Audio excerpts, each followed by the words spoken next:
Welcome back to another video. This is not a video that I was excited to make, but because of what happened, I thought I would share, and maybe the viewers will learn something, but hopefully you don't have to. You who have teenage drivers will understand when you have cars that have, you pass down to your kids to drive, and you've seen all of my other videos I've done on the 2010, and then we have the 2016 that's joined the family that was passed down, and then most recently the 2021, because I got the GX, so the 2021 is now driven by my 17-year-old. And the other night he calls me up and he says, Dad, I have bad news. I'm like, what's that? He's like, I hit a mailbox. And I'm like, what do you mean you hit a mailbox? And he said, well, I was trying to avoid a car, and it was at night, and he hit a mailbox. I said, well, is the mailbox damaged? Is the car okay? Typical dad questions. And he's like, well, no. So I, got up, went out there, checked it out. What happened is when the mirror basically slammed like this, which was great that it did that, it reduced the amount of damage. Then this mirror slammed against and then shattered on the glass, right? So yeah, so this video we're gonna fix this, and I'll show you how it's done. So hopefully you never have to deal with this kind of thing, but if you do, this is the video for you. First of all, I'm thankful that it wasn't any worse and that he's okay. It didn't deploy any airbags or anything crazy.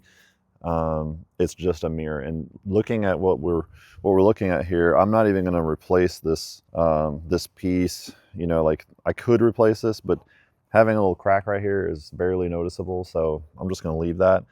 But we are going to replace this mirror. So just to show you, there's only 3 connections here. So these mirrors, they're heated, and that's this right here. This is a heat mechanism, and then they're electrochromatic, which is basically auto dimming, and then they also have the sensor, the blind spot monitor, which is this right here. So thankfully it's all routed through the wires, just 1 connector here and 2 connectors back here, which will remove the whole thing. All right, so this is, I don't think this is tempered glass because it shatters very easily. I think this is plate glass, and I already cut myself once trying to take this off, accidentally touching this. It's extremely sharp. All right, got the new part in. This was actually pretty easy to find, and if you shop around, you can get this for a pretty good deal. I got this new mirror for around $78, which it retails for $125, I think. I would have preferred to buy it locally, but the local, and I won't name their names, the local dealerships never discount their stuff. All right, so now the old one, I'm just gonna put like that. Let's see. Okay, so this broke off of here. This is a new mechanism here. Looks like this whole thing has been kind of updated, but I'm a little, okay, it looks like this. I need to take this out. I was a little nervous about things. See, I'm not sure this is the right one, because I'm not sure this is, maybe it is. Oh, it looks like maybe everything is in here. Although you've got 2 wires going here. That's your blind spot monitor right there. But then this is the dimming piece, I thought. And I don't see that on here, so. Yeah. I've got the heater, and this also looks like a different connector. This is a 4-pin connector, and then this is only a 2-pin connector. So this is not the right part. Great.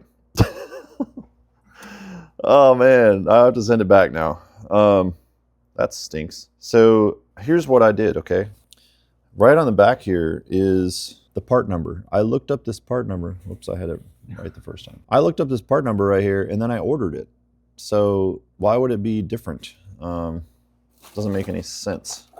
But this is definitely not the right part for this, because you can see there's differences on the sides here, right? And then this connector is not the right connector, so that won't even plug in.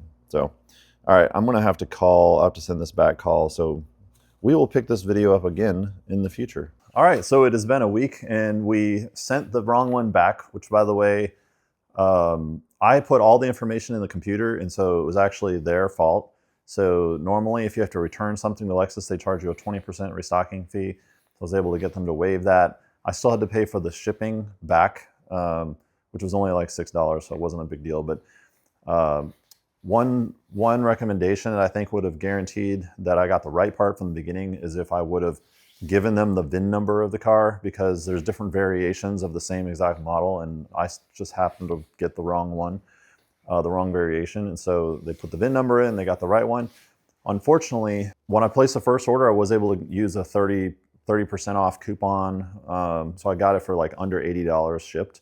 But unfortunately, because that was the wrong mirror, and then I went to order the correct mirror retails for over $600, and with the coupon brought it down to $400. And the reason being is because the new mirror has a lot of other technology that the other one didn't have, such as electrochromatic, which normally you have in your rear view mirror. It's the thing that auto dims the lights oncoming. I didn't realize that the side mirrors have that too. So that's that layer. The electrochromatic has a blind spot monitor, and it has heated mirrors. Let's see. Hopefully this will be the right one. This appears to be the right one, yes. You can see it's got the connector here. It's got the two heated things. It is a 4-pin connector. So let's go check this out. You can see the yellowing there. That's the electrochromatic piece. All right, we'll just double check that everything matches up here. Prong for prong, connectors. I think we're good. All right, just want to show what it looks like when you have a broken mirror on the dashboard. So I'm gonna go ahead and start it up. All right, rear cross traffic alert malfunction, blind spot monitor system malfunction, and is that it, just two? And maintenance. I don't know why it says maintenance. So that's it. So you're gonna have a permanent mark here, and then you're gonna have this RCTA, which is rear cross traffic alert. So you have two things, and they're gonna keep bugging you until you get this fixed.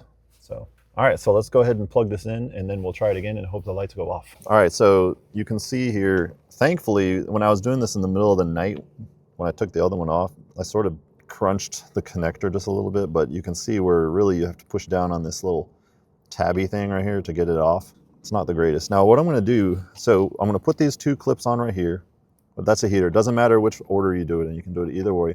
Then this is gonna pop on, but you can see there's like no play. So it basically, you know, you don't have a lot of room. Then this is a guide connector that's gonna go into a little hole right there. And then you got these clips right here. You got 4 little clips. Now it's important that these 4 clips, they're gonna go into these little slots right here, and then you're gonna feel them pop. But you might only feel, and then try to put even pressure across this so that you don't crack the new one. And you'll know if it's not done right, it'll come out. So, oh great, it's coming right off, which means I need to crimp this down a little bit. All I'm gonna do here is just squeeze on this just a little bit to crimp it down. Not to where you crunch the whole gap. Get on, there we go. On, and I'm squeezing this one back on. And then this, it's like, why didn't they put a little slack in there? I can't curve the thing enough. Just go in there. There we go. Okay, now it's gonna pop like that. Now it's not coming out. So just want everything else to stay in its place. Now for the pop. Okay, get it? Okay, I'm gonna try to, I think it's on. Nope, it's not on. See how it just kind of pops off on its own? So, I think it's right. I don't feel it popping on. Do you know how like it moves, like in the side where you twist it? Yeah, that's fine. The little, that movie thing, that's fine. But see how it's coming off? It's not actually on. It's not on its little clips. It's gonna take, that might have popped it. Okay, let's see, is that on? Nope. I feel one is on, but the others are not. That might have gone on. I don't know. Let's see. Nope, it's not on. There's one that's on, see? It's this bottom one over here, but. Oh, did you feel that? That was it. Oh yeah, I felt that. Okay, did you feel that one? Nope. So you will feel distinct pops. Oh. I heard that one. Okay, that was a pop. That's the pop we're looking for. So basically what I ended up doing was I pushed in the corner of where the connector is until I felt the pop, and now it's definitely on there. See, I can go all directions and it's not coming off. Okay, Now let's just take a look at some permanent damage here. Now that it's daytime. So this is a scratch I can buff out. This is a crack here, but you can barely notice it. Thankfully, nothing hit the paint. It hit this, which allowed it to absorb the damage, but then the glass went flying off, and when the glass shattered, it scratched this glass here, which is kind of interesting to see scratches on there. It did take a little bit of this overlay off, which I'm not worried about. Okay, so now let's power on and hope the new glass is good. I'm just gonna double check this one more time. I would hate for this to come off like while you're driving and then the mirror go flying. That would be terrible. Okay, I cannot feel my fingers anymore. Whew. Here we go. Let's see here. Oh, that's good. All right, so all the alert lights went off. Everything seems, we got maintenance, which is fine. That's just oil or whatever they want you to do. No more alerts. Okay, so now let's just check to see if the mirrors actually work. So check over there. I want to move it. Oh, praise the Lord. It's working. We're golden. When it comes to accidents, which they do happen from time to time, I consider this a best case scenario because no one else was involved. There was very minimal damage. I didn't have to open an insurance claim, which would be a terrible thing for insurance to go up for a teenager. Of course, teenager wasn't hurt, so that's obviously the most important thing. But if you do happen to find yourself with a broken mirror, I hope this video was helpful, and we will catch you next time.